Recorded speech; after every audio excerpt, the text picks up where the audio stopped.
Good morning from पदुम। आज day 3 है। अभी सोशल मीडिया पे खूब चल रहा है bathroom with a view.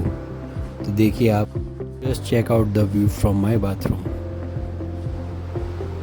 Isn't it serine?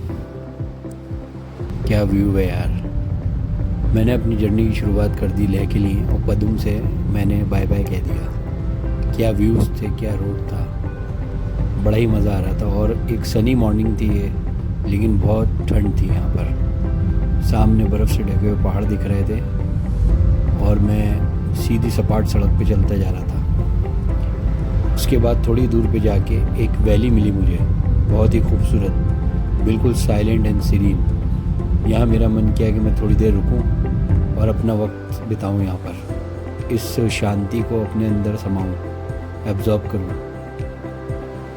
आप देखिए ऊंचे ऊंचे पहाड़ हैं, दूर दूर तक कोई नहीं है। मैं हूँ, मेरी कार है। पदुम वाकई में एक बहुत अच्छी जगह है। यहाँ पर आप एक दिन एक्सप्लोर कर सकते हो, जो यहाँ की ब्यूटी है वो एब्जॉर्ब कर सकते हो। मेरे हिसाब से देखने को तो कुछ खास है नहीं। अब मैं आगे चल पड़ा और मैं आ गया चलते चलते द्रांग द्रुंग ग्लेशियर के पास। द्रांग द्रुंग ग्लेशियर ये पदुम के बाद पड़ता है और पेंसिला टॉप से पहले। आप देख सकते हैं मई में भी कितनी बर्फ़ है यहाँ पर, क्योंकि इस बार स्नोफॉल बहुत अच्छी हुई है, तो यहाँ पर बर्फ़ की तो कोई कमी नहीं है। यहाँ बहुत तेज़ हवा चल रही थी, बहुत ज़्यादा ठंड थी। कार से निकलते ही हाथ पैर सुन हो गए थे। आसमान बिल्कुल साफ़ था, तो डर की कोई बात नहीं थी। मैं रुकते रुकाते जा सकता था, स्टॉप्स ले सकता था। अगर आसमान खुला नहीं होता तो मुझे जल्दी करनी पड़ती और अंधेरा होने से पहले अपनी डेस्टिनेशन ले पहुंचना था।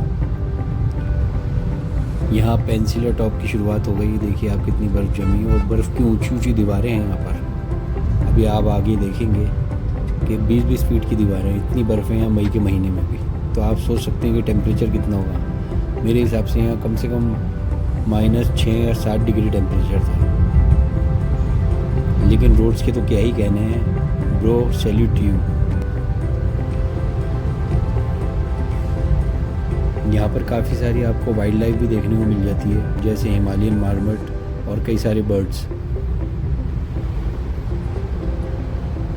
यहाँ ब्लैक आइस थी तो बड़ा संभल के चलाना पड़ रहा था, गाड़ी बहुत स्लो चला रहा था मैं।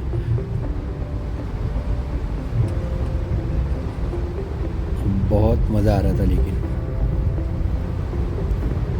अब हम पहुंच गए हैं पेंसिला टॉप के ऊपर और यहाँ पर एक जगह आती है जहाँ पर पूरी बर्फ़ से ढकी हुई थी पहाड़ियाँ और बिल्कुल सफ़ेद बर्फ़ थी। इतनी वाइट स्नो और इतनी सारी स्नो मैंने पहली बार देखी लाइफ में, इसलिए थोड़ी देर रुक गया मैं व्यूज़ को देखने के लिए। और यहाँ पर कई सारे बर्ड्स भी थे जिनकी आप आवाज़ सुन सकते हैं वीडियो में। पहाड़ों पर बैठे थे तो उनकी आवाज़ से और इस सुकून से बड़ा अच्छा लग रहा था। बहुत ही शांति थी, बहुत ही खूबसूरत जगह थी ये।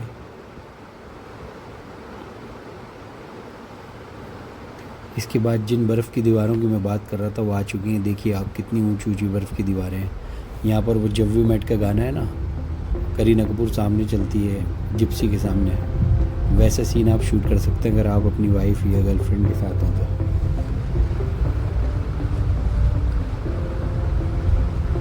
देखिए आप, कितनी बर्फ़ है, ऐसा लग रहा है जैसे सर्दी का माहौल है। ठंड के महीनों में हम गाड़ी चला रहे हो।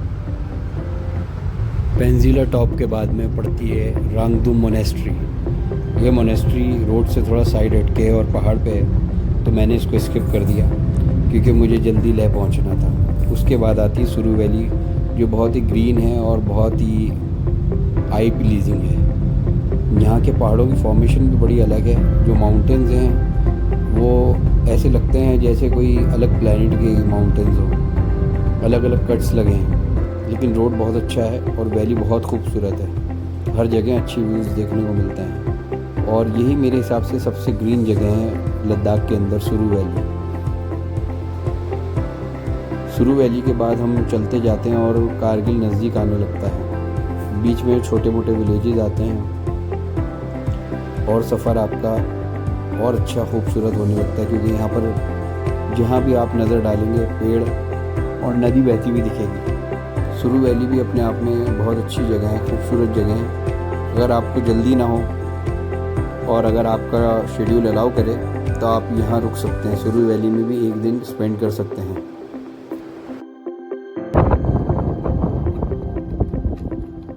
कारगिल टाउन क्रॉस करने के बाद रोड में वापस असेंट चालू हो जाता है, फिर से आप लोग क्लाइंब करने लगते हैं और एक पॉइंट से कारगिल टाउन पूरा दिखता है और वहाँ पर भी जो माउंटेन्स है और जो ओवरऑल रोड का लुक आता है बहुत ही अल्टीमेट आता है। कारगिल टाउन के बाद में पॉपुलेशन और ट्रैफिक दोनों ख़त्म हो जाते हैं। उसके बाद वापस जो है एक नया पास आता है जिसे नामिकला पास कहते हैं।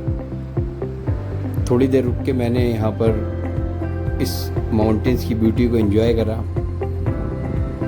और थोड़ी देर तक यहाँ अपना टाइम स्पेंड करने के बाद मैं फिर चल पड़ा लेह की तरफ।